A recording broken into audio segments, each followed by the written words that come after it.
Hello Sir Jeff. Okay na itong ano nyo. Crayfish Package B Starter Pack. Itong trio ng red orange. 1 male and 2 females medium sizes. Ayan. Saka itong full accessory. Full accessory set. Air pump, air hose. Itong sponge filter. Meron kayong siphon hose na rin. Fishnet, panghuli ng trays. Ito mga hides, 3 pieces. Anti-chlorine, tip for tap water. Itong feeds. Itong mga previous na lang po yan. Plants and fish. Ayan, repack ko lang itong sir, tray. Then book na natin to Malate, Manila. Ayan. Thank you sir. Chat po ulit. So yan pala guys, no? Dumating pala yung ating red na crayfish. Yan, so trio siya. Yan guys. Eksaktong 10:30 ngayong gabi. So bukas pa kasi natin ito may uuwi sa bahay. Na dito muna yan sila. Tsaka pala may previous yan yung ating isda. Yan, sasama rin natin yan sa fund. Yan guys. Yan yung ating bagong papalakihin na breeding. Ito na rin pala guys, yung kasamang package, no? Ito yung ating filtration. Yan yung ating tawagan air pump at saka yung hose. May 3 hides.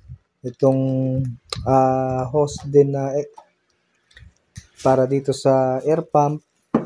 Tapos meron na rin siyang feeds. May kasama na ring aquatic plant. Yan, lalagay natin yan doon sa mini fund. Tapos X-chlorine. So pang anti-chlorine yan. At saka yung fishnet. Yan. So yan guys, so shout out sa iyo kay Kevin Indactivo.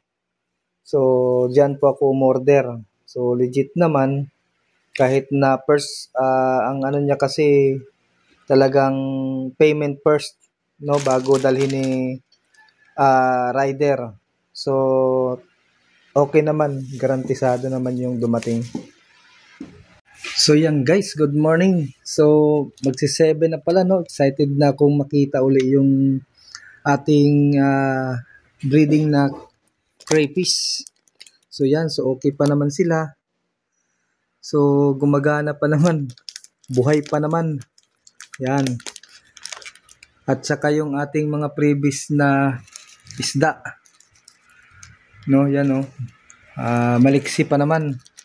So mamaya natin to iuwi. Yan. So excited na akong mailipat yan sa fund, pero mukhang ihihiwalay ko to kasi ibang breeding to, ibang lahi to.